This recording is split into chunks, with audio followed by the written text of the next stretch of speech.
Qué gusto estar nuevamente con ustedes.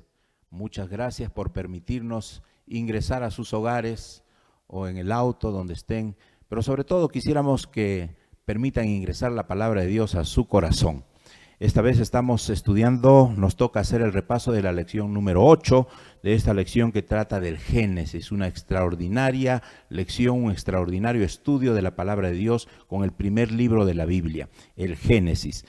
Estas 3 últimas semanas estamos hablando acerca de Abraham. La semana antepasada hablamos acerca de las raíces de Abraham, la semana pasada acerca del pacto de Dios con Abraham, y hoy vamos a hablar acerca de la promesa que Dios le hace a Abraham y también a su descendencia. Para ello tenemos como invitado especial al pastor Hernán Chuquimia.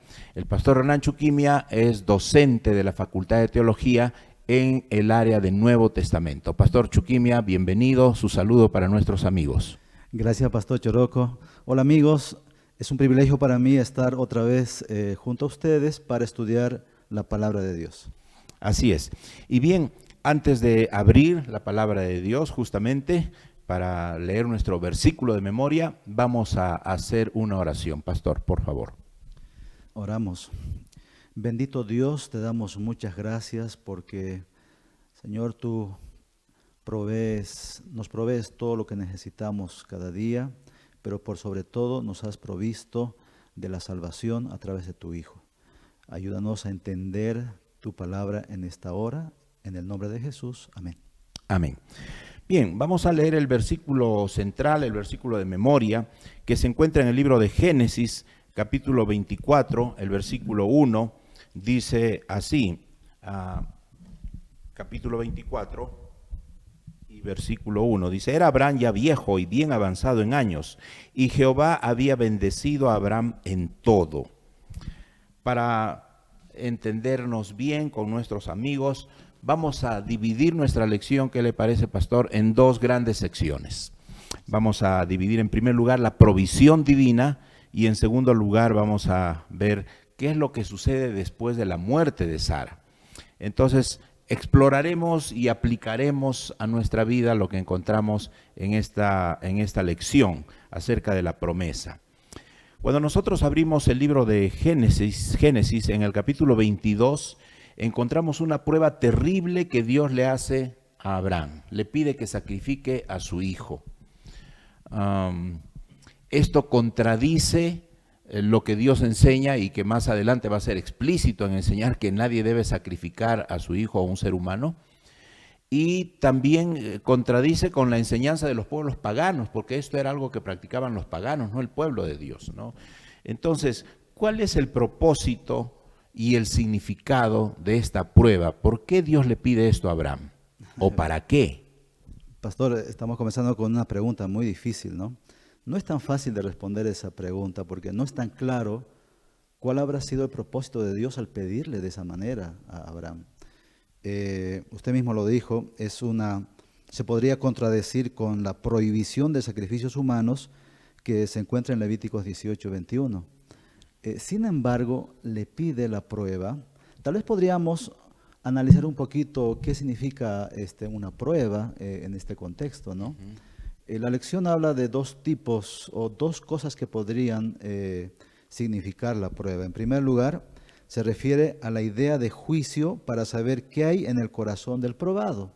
Y eso lo comprobamos en Génesis, en el capítulo 22, ya en el versículo 12, nosotros leemos, y dijo, no extiendas tu mano sobre el muchacho ni le hagas nada, porque yo conozco, o ya conozco, que temes a Dios por cuanto no me rehusaste tu hijo, tu único. En otras palabras, la prueba estaba pasando, ¿no? En este caso, Abraham. Y en segundo lugar, la prueba pues es para tranquilizar al pueblo que temblaba en el Sinaí. Eso lo vemos en Éxodo 20:20.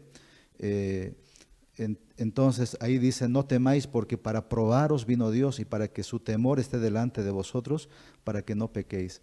Así que no estamos viendo solamente a un Dios arbitrario, a un Dios tal vez cruel, ¿no? Que quiere probar a ver si pasan o no pasan esta prueba, sino para tranquilizarlos, dice. Entonces Yo imagino que en esas dos direcciones está yendo la prueba hacia Abraham, ¿no? Uno, para ver realmente qué tipo de hijo tenía. Bueno, Abraham muchas veces fue probado también, ¿no? Desde que salió. Y para tranquilizarlo, para fortalecerlo.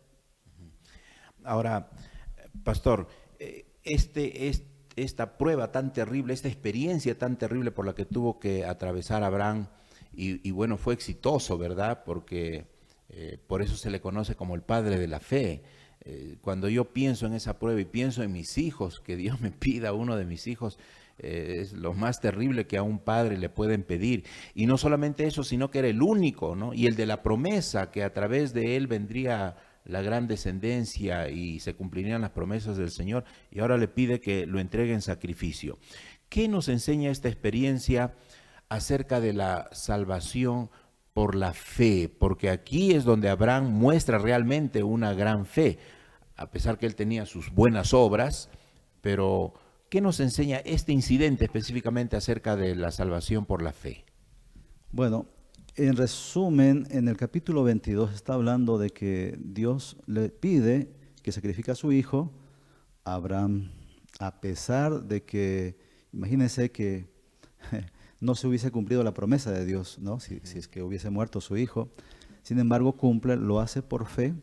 Sin embargo, Dios provee. Y aquí viene un tema muy crucial, ¿no? Dios provee.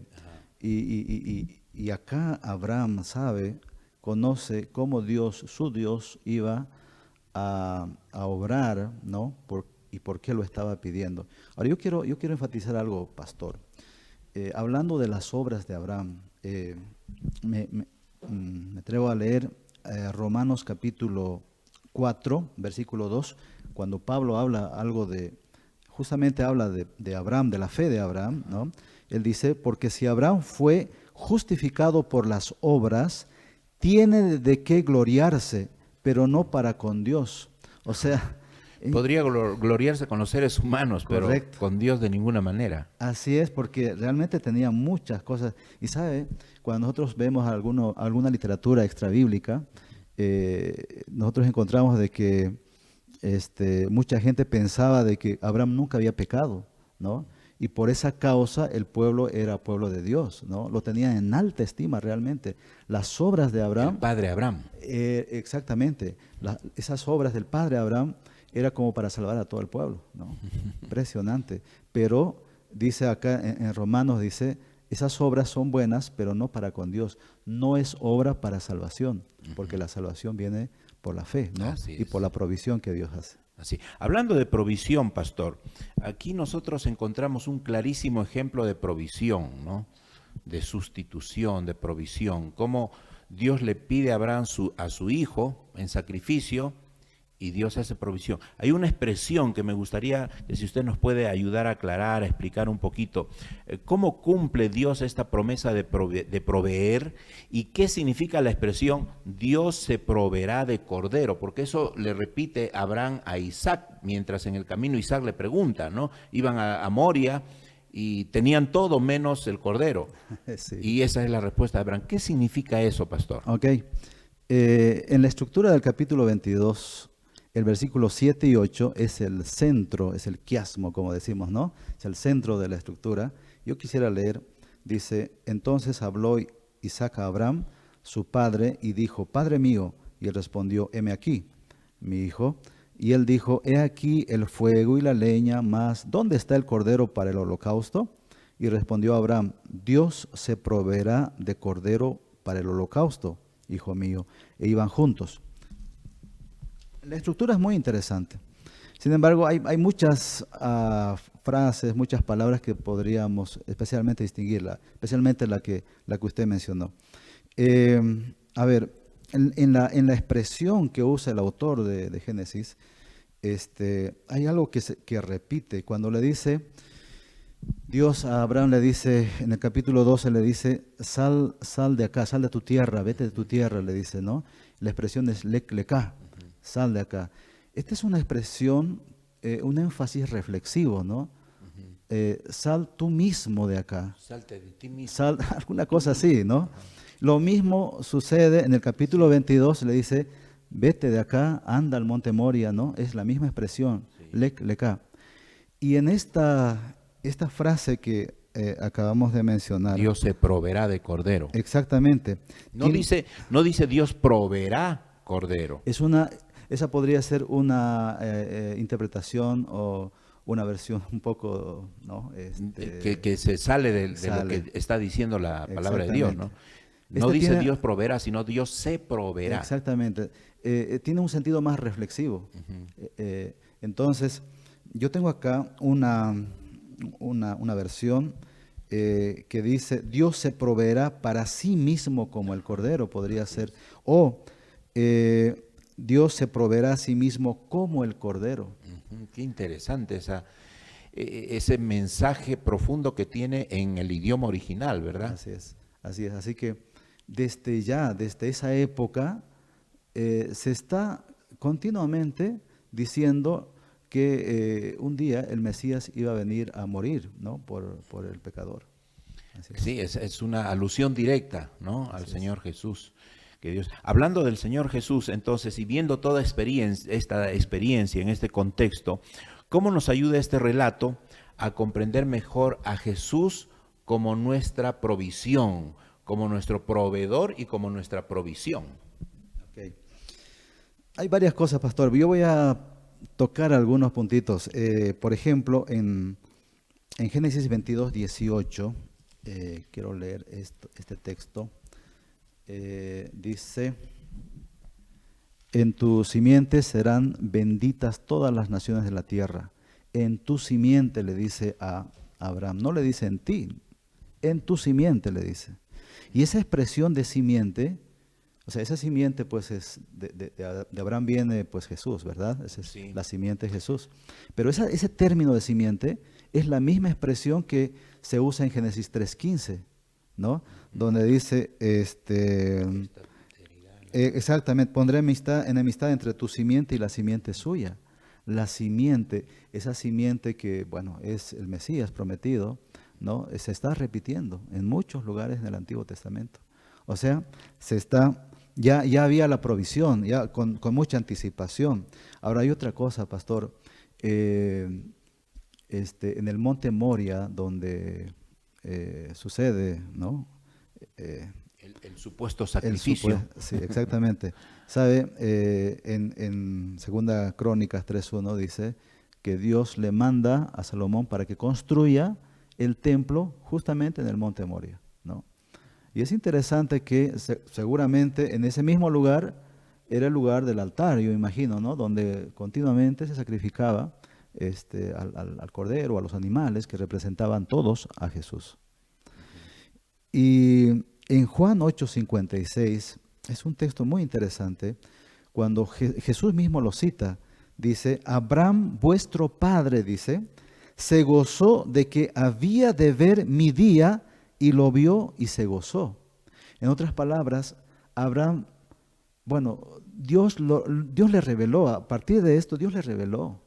Y Abraham entendió plenamente el sacrificio de Jesús, que Dios se proveería un día, ¿no? De cordero, este cordero real que quita el pecado del mundo, un día Dios se proveería. Y Abraham dice, lo entendió, y el texto dice, y se gozó de que había de ver mi día, se está señalando a sí mismo Jesús, y lo vio y se gozó. O sea, está relacionando directamente ese cordero que sustituyó a su hijo Isaac, lo está relacionando directamente con el Señor Jesús como el sustituto de toda la humanidad. Así es. ¿No? Y Abraham vio eso. No sabemos si lo entendió a plenitud, pero algo entendió. Yo Vio creo que sí. una vislumbre del plan de salvación, cómo se cumple en el Señor Jesús, ¿verdad? Qué interesante, cuántas lecciones profundas, teológicas y prácticas encontramos nosotros en esta experiencia, de esta prueba de fe que Dios le hace a Abraham, ¿no? Pastor, yo creo que Abraham entendió bastante. Por ejemplo, en Génesis 15:6 dice, y Abraham creyó a Dios y le fue contado por justicia, ¿no? Creyó. Es que bueno, eran amigos. Dios le habló de muchas maneras, muchas veces, que no están todas registradas. Así Pero es cierto. el texto da a entender de que él fue justificado por la fe, ¿no? Así es. Entendió. Entonces este tema de la justificación por la fe está clarísimamente presentado Así aquí en es. este relato, ¿no? En Así esta es. experiencia de Abraham con el sacrificio de Isaac. Bien, hemos visto esta primera parte acerca de la provisión, cuán importante es la provisión divina, no solamente en ese momento, en ese incidente con Abraham, sino también para nuestra propia vida y nuestra salvación eterna. Pasaremos a la segunda parte, pastor, donde vemos, ya nos encontramos con Sara, que muere, y después de Sara hay algunos eventos que ocurren, ¿no? Para consolarse por la muerte de Sara. Tanto Abraham, el esposo, como Isaac, el hijo, se consuelan de alguna manera por la muerte de Sara.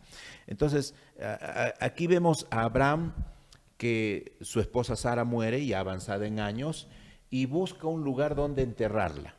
No está buscando un lugar donde enterrarla, y curiosamente él desea enterrarla en Canaán, ¿no? En Canaán, en la tierra que Dios le había prometido a Abraham.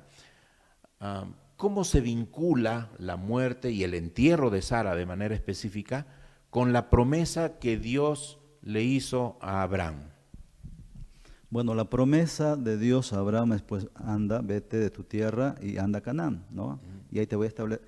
Ahí estaba la promesa, ¿no? Una tierra prometida. La tierra prometida, exactamente. Entonces, miren, y es interesante, luego pasa con muchos otros, ¿no? Por ejemplo, José muere después y fue llevado a la Canaán también, ¿no? Su cuerpo, los restos de José. Pero en este caso, con Sara, hay un énfasis muy fuerte en que Abraham definitivamente quiere establecerse en la tierra de Canaán, ¿no? O sea, compra una parcela bastante grande donde hay una cueva, ¿no? La cueva de Macpela. La cueva de Macpela. Y es interesante, pastor, que en esta cueva son sepultados no solamente Sara, sino el mismo Abraham, más adelante en el capítulo 25, Isaac, Jacob, con sus esposas, solo Raquel nomás no es enterrada ahí, pero es interesante que todos son enterrados ahí, en la cueva Macpela. Pero ¿qué quiere decir eso? Es que se quedaron en Canaán. Ya se están estableciendo. Se establecieron en Canaán, sí. O sea, a través de sus muertos se van estableciendo en la tierra que Dios le promete. Tal vez ese es un acto de fe de Abraham, ¿no? Que finalmente esa va a ser su tierra. Así es. Porque es Dios quien le prometió esa tierra. Así es. Es que él tiene en la mente eso. Lo mismo pasa más adelante, vamos a ver seguramente, cuando no quiere que su hijo vaya a buscar esposa a otros lados. Quiere que se quede ahí, ¿no? Justamente eso queremos tocar ahora, pastor, ¿no?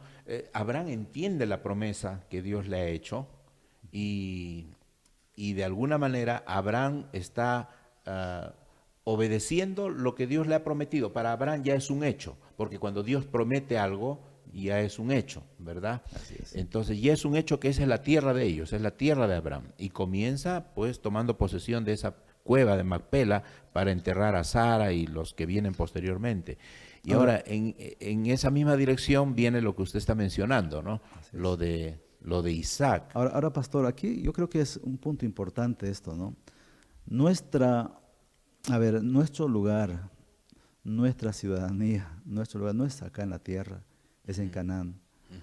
Abraham nos enseña a poner las cosas en perspectiva. Sí, como si ya lo tuviera, aunque todavía no estaba establecido totalmente, sus hijos, sus nietos no estaban todavía, ¿no? Porque luego de eso salen a Egipto, todo lo que pasa. Pero pasan siglos. Pero nosotros deberíamos vivir así, ¿no? Poniendo nuestra perspectiva, nuestra visión en la Canaán, ¿no? Nosotros no pertenecemos a esta tierra, finalmente. Así es, así es. Muy bien, pasamos entonces al siguiente punto que ya usted nos está mencionando, ¿no? Pero antes de pasar, pastor, para terminar esta sección, hay algo interesante. Cuando Abraham quiere comprar el terreno, ese terreno ahí en Canaán, habla con el dueño y le dice, no, quiero enterrar a mi esposa, por favor, véndame este pedazo. Y le dicen, Abraham, nosotros te conocemos, tú eres un hombre muy conocido, eres un hombre muy bueno, esto te lo regalo, te lo doy de regalo, toma todo lo que quieras. Y Abraham insiste, no, yo quiero solo este pedazo y te voy a pagar. El otro insistió, inclusive, y le dice, Abraham, tú puedes tomar todo el terreno que quieras y gratis. Esto nos dice mucho acerca de la reputación de Abraham, ¿no? Tenía una buena fama, tenía una buena reputación, era conocido como un hombre moralmente digno. Y ahora le va bien porque hasta se le ofrecen de regalo. ¿Cuán importante es, pastor, construir una buena reputación? ¿Cuán importante es que un cristiano tenga una buena fama, una buena reputación? ¿Cómo afecta eso en la vida de un cristiano y en la vida de los demás? Eh, Exactamente, pastor. Abraham, no solo Abraham, su esposa también, ¿no? Que compartía su fe. Es que la fe, el hecho de estar con el Señor cambia la vida, ¿no? Cambia eh, en el sentido de que nos comportamos de forma distinta, diferente, podemos decir, ¿no? Hacia los demás. Y eso se resalta acá. Ahora, es cierto, Abraham dijo, mira, no quiero que me regales. Y tuvo que pagar 400 ciclos, dice, ¿no? Y de buena ley, dice, buen dinero pagó. Claro, porque también sus hijos de ese señor podían haber cambiado después, ¿no? Todo tenía que estar legalmente arreglado. Exactamente, y eso es lo que nos enseña Abraham. Sí, hay que arreglar las cosas en forma legal, ¿no? No de palabra nomás. Así es. Tuvo su título de propiedad para la siguiente generación, ¿no? Y eso nos enseña mucho a nosotros también, ¿no? No hacer algunos negocios solamente de palabra, ¿no? Entonces, aquí también hay una lección práctica, ¿no? Bien, pasamos ahora a, una vez que muere Sara, pues ahora Abraham e Isaac se tienen que consolar con la muerte de la mamá y de la esposa. Y vamos a encontrarnos primero con Isaac, el hijo, que se consuela con la muerte de Sara al casarse con Rebeca. Pero este casamiento, este matrimonio tiene varios matices importantísimos, especialmente para la juventud de hoy, pastor. Y quisiera que usted subraye y nos mencione cuáles son las implicancias de esto para la juventud actual, ¿no? Para la juventud de estos días. La pregunta sería esta, ¿no? ¿Por qué Abraham no quiere que Isaac se case con una cananea? ¿Y cuáles son las implicancias de ello, ¿no? Bueno, nosotros sabemos en la historia de Israel las consecuencias de casarse con cananeas, ¿no? Cananeas o cananeos, no sé. Extranjeros en general, Extranjeros. ¿no? Claro, eso es lo que pasó con Israel, apostató finalmente. Eso es lo que no quería Abraham cuando le envía a su... Perdón, pastor, ¿y Sí. por qué no con extranjeras? ¿Cuál es el problema de casarse con una extranjera? ¿Quiere decir que ahora un boliviano no se puede casar con una argentina o con un brasileño o con uno de África? ¿Cuál era el problema de los extranjeros? En el contexto donde estamos estudiando la historia de Abraham, Canaán, los filisteos y todos esos pueblos pues tenían sus dioses, sus costumbres totalmente distintas pues a Abraham, ¿no? Imagínense, ¿no? Dioses raros, distintos, distintos a Dios, al Altísimo. Entonces el principal motivo es un asunto espiritual, ¿no? No Así de es. nacimiento en cierta No, tierra. no tiene nada que ver eso, ¿no? Entonces, cuando Abraham le pidió de paso a su siervo, el Damaseno, ¿no? Eliezer, que dice en otro texto, le dice, cuidado con llevar allá a mi hijo, porque le dice, anda a mi tierra, ¿no? De donde yo he salido, anda, ahí tienes que ir a buscar. Pero cuidado con llevarle, ¿por qué no quería que vaya? Capaz se iba a quedar Isaac, ¿no? Podría haberse quedado ahí con sus familiares, qué sé yo, pero no, la promesa de Dios está acá, en Canaán. Interesante, ¿no? Ahora, todo esto es un acto de fe. Abraham le encarga muy bien a su siervo. Su siervo, mire, ¿cómo es la influencia de Abraham? Abraham influía no solo en su esposa, en su hijo, sino en todos los que vivían junto con él. Cuando nosotros estudiamos a su siervo, vemos un hombre de fe, vemos a una persona muy espiritual, ¿no? Recibió influencia de Abraham. Exactamente. Y nosotros deberíamos resaltar acá la oración continua, porque de pronto ahora está solo, ¿no? Tiene una grande responsabilidad de encontrar a la esposa del hijo de la promesa, ¿no? Y entonces, cuando, bueno, va orando, y le va pidiendo algunas pruebas a Dios mismo, ¿no? Es interesante esto. Pero cuando le toca escoger Hay dos cualidades que yo quisiera mencionar. Uno, son cualidades físicas, ¿no? Dice que la muchacha, en este caso Rebeca, era bonita, dice, y era virgen, Ajá. ¿no? Esa es una cualidad importante para cualquiera, ¿no? Que sea bonita. Y en segundo lugar, cualidades morales. Por ejemplo, la hospitalidad. Desde el primer momento esta muchacha mostró una hospitalidad pero impresionante, ¿no? Impresionante. Dice, el siervo se quedó callado, dice, y estaba maravillado por todo lo que le estaba pidiendo al Señor, se estaba cumpliendo en esta señorita, ¿no? Le dio hospitalidad al darle agua. ¿Cuánta agua se necesita, pastor, para dar de beber a los camellos? A todos los siervos y a los A los camellos. camellos, ¿no? Que toman bastante agua. Y luego fue hospitalario cuando le llevó a su casa, ¿no? Así que son elementos claves para que están en la Biblia, ¿no? Que hay que Para valorar que en hay una que valorar. persona, ¿no? Sí. Exacto. Entonces, jóvenes, ¿no? Para los jóvenes especialmente, cuán importante es orar mucho en los tiempos de cuando uno está buscando a la compañera o al compañero de la vida, y cuán importante es notar las cualidades morales y físicas que tiene la persona, ¿no? Que sea de su agrado. Ahora, en gustos y colores, pues no han escrito los autores, ¿no? Cada uno puede decir que la suya es la Miss Universo, ¿no?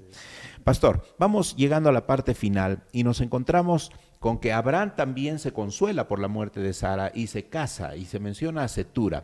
Algunos comentaristas, algunos eruditos relacionan a Agar y a Cetura como si fuese tal vez la misma persona. Hay una relación, pero independientemente de eso, porque son estudios y posibilidades, pero nada concreto, ¿no? Pueden ser dos personas diferentes, puede ser la misma persona, pero lo importante aquí es que Abraham y Cetura no fueron las esposas a través de las cuales Dios promete el hijo, ¿no? El hijo de la promesa, a través del cual llegaría la simiente, que es el Señor Jesús. Sin embargo, se menciona a estas esposas y se menciona a los hijos, Ismael y a los otros hijos con Cetura. La pregunta específica, pastor, ¿qué significa esta mención de los descendientes de Abraham mediante Agar y Cetura? ¿Por qué se los menciona? Como usted mismo lo dijo, no es tan claro bueno, sí, Cetura es la misma Agar, podría llegar a ser. Sin embargo, lo interesante es que en el capítulo 24, ¿no? Tal vez un poquito antes, 24, resulta de que están juntos, se los menciona juntos a los hijos de Cetura, a los 6 hijos, y a los hijos de Ismael, ¿no? Entonces, por eso se piensa que podría ser la misma, ¿no? Sin embargo, pastor, se menciona todo esto porque se está dando cumplimiento a la promesa de Dios. El autor, ¿no? de este libro dice que se está dando cumplimiento porque realmente Abraham llega a tener muchos hijos, ¿no? Padre de muchedumbre.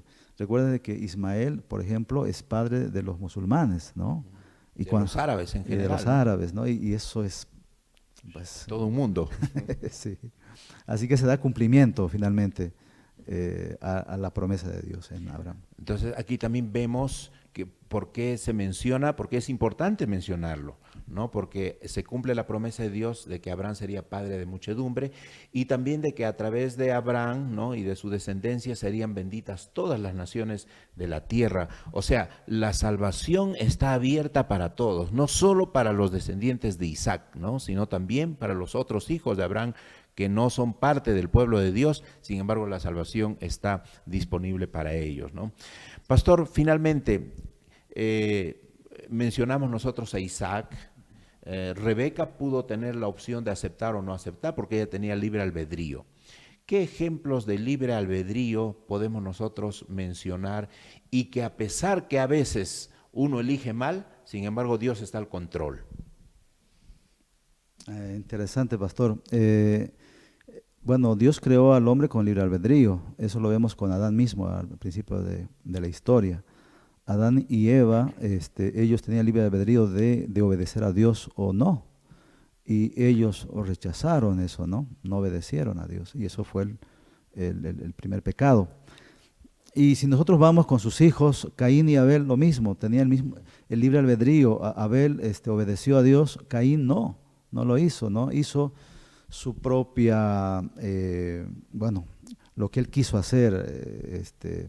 Así que, y podemos seguir en la historia, hay muchos casos. Ahora, si hablamos de Abraham, cuando Abraham salió de Ur de los Caldeos, Taré, su papá, estaba al mando de esa caravana.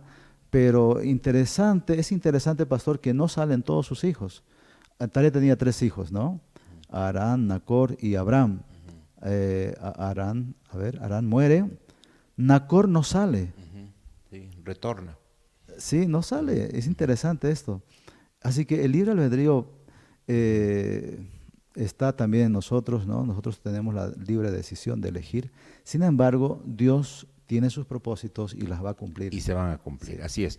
Pastor, muchísimas gracias por haber estado con nosotros. El tiempo realmente es corto, pero muchas gracias por haber sintetizado las principales ideas de la lección. Y los invitamos, amigos, a la lección número 9 de la siguiente semana. Estudien para que juntos podamos hacer el repaso. Vamos entonces a culminar con una oración. Padre nuestro que estás en los cielos, te agradecemos, Señor, porque tú has hecho provisión para nosotros, así como lo hiciste con Abraham. Has hecho provisión para nuestra salvación a través de tu Hijo Jesucristo. Gracias también, Señor, porque tú nos das libre albedrío, permites que podamos elegir, pero, Señor, queremos que tú siempre estés al control de nuestra vida. Bendice a cada uno de nuestros hermanos, amigos que nos están escuchando. En el nombre de Jesús, amén.